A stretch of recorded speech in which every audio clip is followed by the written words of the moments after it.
everybody. Welcome back once again to the America's Army OPcast. I am Dev Tots, joined, as always, by Dev Grubber. What's up, man? Oh, man, Tots. Another good day. Man, it's been a while, hasn't it? It has.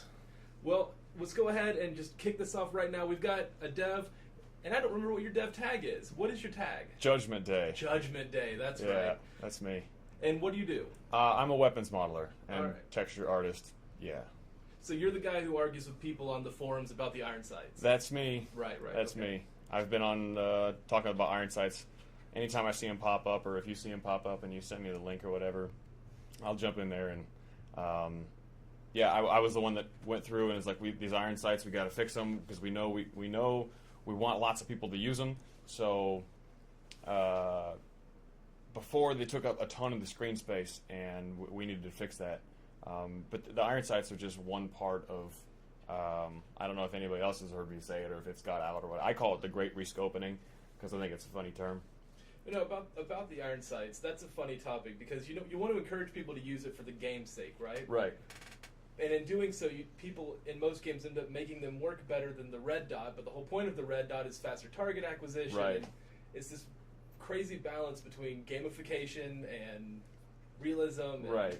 I mean, the Army's been using iron sights forever, and so now we're starting to move towards the CCOs and the red dots and that kind of stuff, and they're becoming more durable for weapons and combat and stuff. And so, they're quicker to acquire targets with, they're quicker to track targets with.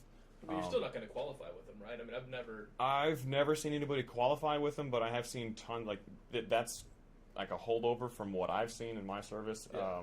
Is like you still have to qualify with iron sights, but as soon as you're done, you stick your red Sure. dot or your ACOG back on it, and you just continue on. Well, I mean, the whole point is knowing the worst case scenario, right? Like, that stupid thing breaks, you should still be able to use your weapon. Yeah, and the basic fundamentals of like trigger squeeze and breath control and that kind of stuff. So Let's talk about the great rescoping. yeah, okay. So there was like a strike team of, I think, 5 to 10 of us, programmers, artists, the shader guys. I mean, we had like everybody. Do we have specific shader guys? Can we say names? Can we do that? Dev tags is better? Digitech, I think, is his dev tag. Who is it? Miguel. Yeah. Okay. Anyway. So the great rescoping, we had a strike team of like 5 to 10 people. We've had like one guy working with shaders. We had a programmer or 2 or 3, I don't remember. We had a couple artists to come through, and we wanted to. Don't remember. It was me. You had one programmer. What was it? One I programmer, and knew he's it was sitting you. in this That's room. the work of 3. So Yeah. Well, I thought there was more than one, and I knew you were part of it. I mean, I know I was working hard, but, I mean, geez. Sitting right here. Ouch. Can we cut that part? No, that's staying. Oh, shit. Okay. So, anyway, but yeah, we had the blur effects going on. We had some screen space effects, but I was in charge of moving all the models around, figuring out what sort of proportion things need to take on screen. How big does the red dot look on screen? Does it take up a lot of the screen so you have a really thin frame, or does it sit further away so you have a thicker one? All these different things. Where on the weapon it sits, how close the weapon is, how far away from it is from your face when you go to sight up. All those things is stuff I worked on. Now, would you say you err more on the side of realism in the optic or game feel? Like, what feels better to play with? It depends on the optic. I try to keep it grounded in reality. Like the M68 is obviously a dot, and the hollow sight has kind of got that cool like circle with the cross in it. Like that's a hollow sight thing. That's a real one. They also make a bunch of different variants, but I thought that one looked coolest. So that one I did use the gamification of it. A lot of the screens, like a lot of the lens effects, that was like all me too, and I put that all in there because it looks cool, and because I went to like gun stores and we went to go look through some of these holo sights, and like my brother's got a holo sight. I remember shooting through on his AR, and you can't see the lens. That's the point. But for the sake of a video game, because we didn't want it to look boring and lame, we added some dirt speckles and a tiny bit of distortion coming through the lens along the edges of it, so it kind of feels like that little bit of a glass bubble look. Well, that goes back to the whole, some things just have to be for fun, like the iron sights versus red dot. Right. Well, the other thing that I worked on that was part of the gamification of some of that stuff was the blur effect. 'Cause we're trying to take something where you do lose a little bit of your peripheral, but we can't you still have vision, in an actual weapon scenario. Right. You still have vision there, but in some cases, we had to gamify that so that you didn't actually really have vision. One of the ideas we had was to try to just black out the rest of the screen outside of that optic. Like, you'd see in the older N64 games come to mind. Well, that's still Counter-Strike. Yeah, and a lot of games you don't even think about that would do that. They still do that, and especially for a lot more scope things, not so much like an ACOG or the iron sights. They're not going to do that. But yeah, we do want to have the kind of shooting with one eye closed, or shooting with both eyes open, but you're still focused on one area. So yeah, the blur effect, it looks really cool, and I really like how you got it so that the blur follows the lens, and so you don't have that ring of not blur, and then the scope has to move inside this little ring, and then it blur. That mask moves around with the optic. That really took cool. some fun. Yeah, I'm sure. I remember all that testing on that. Yeah. Making sure it lined up. But yeah, he got it all worked out now, so now we get to just punch in a bunch of numbers, and it changes the circumference of it and the radius of the blur, and so now if I want to move the whole optic closer, all I got to do is just tweak a couple more numbers, and it works great again, so, yeah. So, scopes, weapon models in general, too, Yeah. I assume, right? You have done our weapon models, or at least some of them? Yeah, I'm not the only one. Yeah. We've got 3 other people working on optics and weapons and stuff, so I've done the M4, the M16, the M24. So yeah, I did the M4, the M16, the M24, a SAW, an M9, and I did, for the optics, I did the M68, the hollow sight, the scope for the M24. The M24 took a lot of work. That took so long. That was one during the Great Rescoping that took a lot of work, because we had to get this, and this is one of the things I had to program was we had to get that animation working right and looking right in scope. Because what it was doing, nobody knows this, but what it was doing is it was during the animation, it was popping back in your face. Yeah, the hand would clip through the camera. Yeah, and it was all stupid looking, and so we had to get it to pop back the camera just enough so that you didn't feel like you were blowing your eye out. Yeah. Every time. We also had to do this cool trick so that the lens of the depth of field, or not depth of field of vision would change, and then the animation would go forward, and we had to keep it in a line with the center of the camera, so you're still looking through the scope, because we've got the dual render scopes and the old fallback method, the zoom scope method. We had to make both of those methods look great, and they're actually two very different processes for how these optics work. So yeah, it was quite a bit of work to get that. Well, let's talk about that, because that is something that I didn't realize that I thought we were just using the one model, but we actually make a model switch immediately in there. Yeah, which a lot of companies do, but for the dual render we don't. The dual render scope, that one doesn't need it. Yeah, that one doesn't need it. It's one material, and inside the scope there's a glass material. When it's not sighted up, it's black, and then as it's moving up, and then as soon as you hit the sight button, as it starts moving forward, that's when it turns that dual render mechanic on, and it's on before you can see through it. Yeah. But with the zoom scope method, there's 2 optics. There's the sighted and an unsighted mesh. The sighted mesh, because the Unreal Engine doesn't have a lens effect like your eye, we have to grab the vertices for that make the mesh and force the perspective so that it's not like you're looking through a straw, and instead you're looking through more of a window. And so that takes quite a bit of work, and get that to all line up and feel natural, and then hide that pop. Speaking of that reminds me of some other things you and I have talked about, one of which being how cleverly our saw works in the animation. Oh, man. And I'm trying to remember what the other one was. How the iron sights actually work on the M16. Yep. Talk a little bit about that, because I think that's really cool. People, this is stuff that no one really notices. Yeah. Yeah. We can cheat and turn slow-mo on so that we can watch this stuff happen.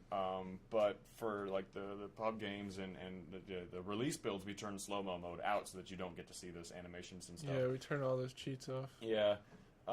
Usually. But right. No, but with the iron sights, so the front sight post and the rear sights are actually static meshes that sit on the skeletal mesh weapon, and then as the weapon is sighting up and it's bringing towards your face, at the very last second, right when the rear sight is starting to cover the front sight post detaches from the front of the rifle and snaps forward about, I don't know, 20 or 30 units or something. So that way it looks like the correct position. It doesn't look like it's too far away. And if you could see yourself in first or in third person, like you'd have this like weird weapon like clipping through your head. Right. Yeah, it's clipping through your whole body, and then it looks dumb because the front sight post is only like, now 10 inches away from the rear sight. So like we can see that with some of these cheats. We can turn the first person mode on and then go to third person camera and see all that stuff. So that's how we can place it and see where it looks, and then go back to first person and see how big it looks. And but yeah, so that's in RFI 3 we didn't have that. Yeah. So when you sight it up, the front sight post was tiny. It was only like 2 pixels wide. But a lot of games do that. Yeah. And I forget what was the effect you called it. You've referenced it before. That makes it fill the optic. If you were actually looking down the rifle. What is? I cannot remember. It's like a field of view trick. I'm not sure exactly what I had called it earlier. But when you're actually looking down the optic with your real eye, you get the exact same effect as to what it is in game now. Right. But of course, if you are working on a game and you're modeling weapons and you've never really fired them and you're sitting there with one in your hands, you're not going to make that effect because you don't know it exists. Right. And so like I would go steal the mocap props that we got downstairs, and those have working sights on them. I mean, they're air compressed guns, so like they're just little CO2 canisters, but the sights are real. Just because I guess it's cheaper. I don't know why. It's a little odd. Yeah, it's weird, but they work, and so I mean, it's exactly what it's like. So I'm sitting there trying to make the models in the game look real, and it's convenient because it's sitting on my lap while I'm working on my computer. And so it's like, well, how close does it look? Can I just shoulder it and point at some corner on the wall, and ta-da? Well, that's an interesting thing that you get into too. Is like you actually have, because we work for the Army. You actually have access to the real things most of the time. I mean, whether they're in the mocap lab or whatever, it's kind of cool working on an Army base sometimes. Now, you actually were in the Army at one point, right? Yeah, that's where I draw a lot of my experiences from, I guess. I was in the Army Reserves. I started out as an ammo specialist, and I did that for like 18 months, and then when I moved to go to school, I went to a different state, and the unit that was closest to the school I was going to didn't have any ammo specialist slots. So I reclassed to a combat engineer so I could blow stuff up and shoot people, I guess. And that was a lot of fun. And there's worse jobs. There are worse jobs than that, yeah. So I never deployed or went to combat, which I know I'm going to lose a bunch of street creds from the vets that do play the game, but that's how it worked out in my life, is moving from job to job and from school to school. Is every time I get to a new unit, they just got back and they weren't leaving for 2 years. And then I would only be in that town for 2 years, and so I'd take off, and then like 6 months later they'd leave. I just missed it every time. So, but I'm out, and but that's where I draw a lot of experience from. I'm a gun nut myself, so I have a bunch of guns at home, and I can go and reference them. And it's great for like the M9. When I redid the M9, I own one. So it was really easy to go. Well, people don't know you redid the M9. That's new news. Yeah, and I don't know when it's coming out. I mean, it's there. We can play it on our internal build and all that, and so it looks slick now. But yeah, I mean, I took all the orthos I wanted. It's just like I can't bring it to work, obviously, but like I can take a ton of pictures. Well, what's interesting about the M9 in particular is Dev Caterpillar and I were talking about this. We didn't notice it at first. I mean, we noticed it because of some art skins you were trying out. But as far as when the black one came up, we didn't notice at first. And then I took a screenshot of our current, models, and then I loaded up the dev build. And then when I looked at them together, I was like, oh, that's way different. Yeah. Like, you take it for granted how different it is. There's so much more little detail in there than was in the original model. Yeah. It's really nice. Yeah, and I think that's partially because I had this great reference that the first artist didn't have. And so, I mean, it's. Now, you're also responsible for some of the sounds in the game, is that correct? Yeah, for the same reason I take all these great reference photos of guns, like me and the sound guy, we went out to the rifle range once and we recorded a couple pistols that I have. The M24 in particular is like that's the big shining highlight from that excursion. We got some awesome sound reference from that. It's a Ruger M77 243 Winchester, and he did a great job doing sound recordings. And so like we would go in my apartment. We'd have the microphone right next to the bolt, and so that way we'd put rounds in it, so you could hear all that clinking mechanism, and then the chambering and racking and all the bolt moving. Then we went to the rifle range, and we had the sound of the microphone right next to the barrel, and we'd shoot, so you get that crack that's right next to you. And then he'd go 50 yards out, and so that way he could get a little bit of that. It's almost like a two-stage sound effect. And I'm an artist, not a sound guy, so if he's gonna crucify me for this, I don't know. But to me, it sounds like a crack, and then there's that boom, and then he went 100 yards out behind a building, so you could get that reverb off the trees, and that's what makes it sound so awesome. And I love that gun for that. I suck at it, so.